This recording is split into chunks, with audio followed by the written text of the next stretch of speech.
United Nations ceasefire resolution appears to have provoked Israel, and the situation is visibly deteriorating.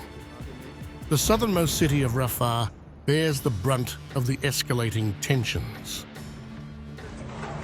Rafah currently shelters over 80% of Gaza's population of 2.3 million, who have fled their homes in search of refuge.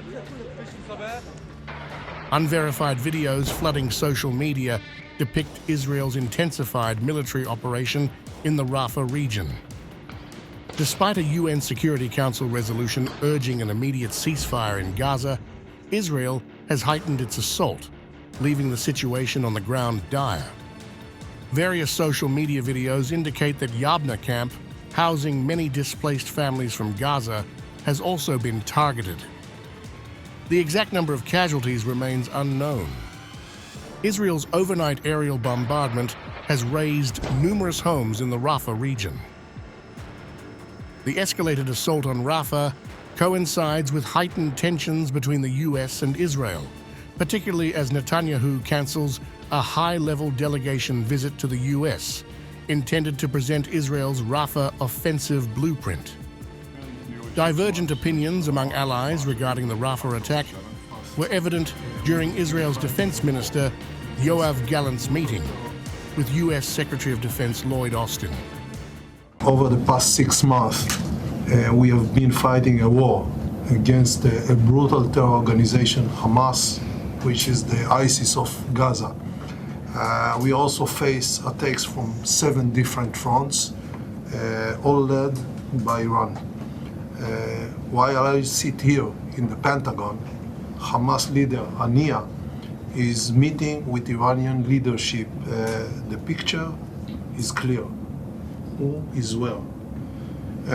Today we will discuss developments in Gaza and the means to achieve our goals, the destruction of Hamas organization and bringing back the Israeli hostages. The safety of the 1.5 million Palestinian civilians in Rafah is also a top priority for the United States. Now, we continue to share the goal of seeing Hamas defeated. So we'll discuss alternative approaches to target Hamas elements, and we must also plan for Israel's security after this conflict ends. And that includes working in renewed cooperation with the Palestinian Authority and our regional partners to stabilize Gaza and to move toward a two-state solution. Meanwhile, ceasefire talks between Israel and Hamas in Doha have once again reached an impasse. Israel has withdrawn negotiators from Qatar, alleging Hamas's disinterest in negotiations and lamenting the damage caused by the UN ceasefire vote.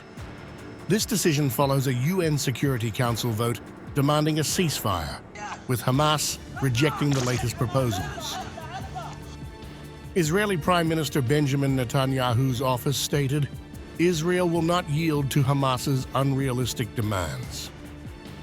The Hamas rejection is seen as clear evidence of its reluctance to continue negotiations, underscoring the adverse impact of the UN Security Council resolution.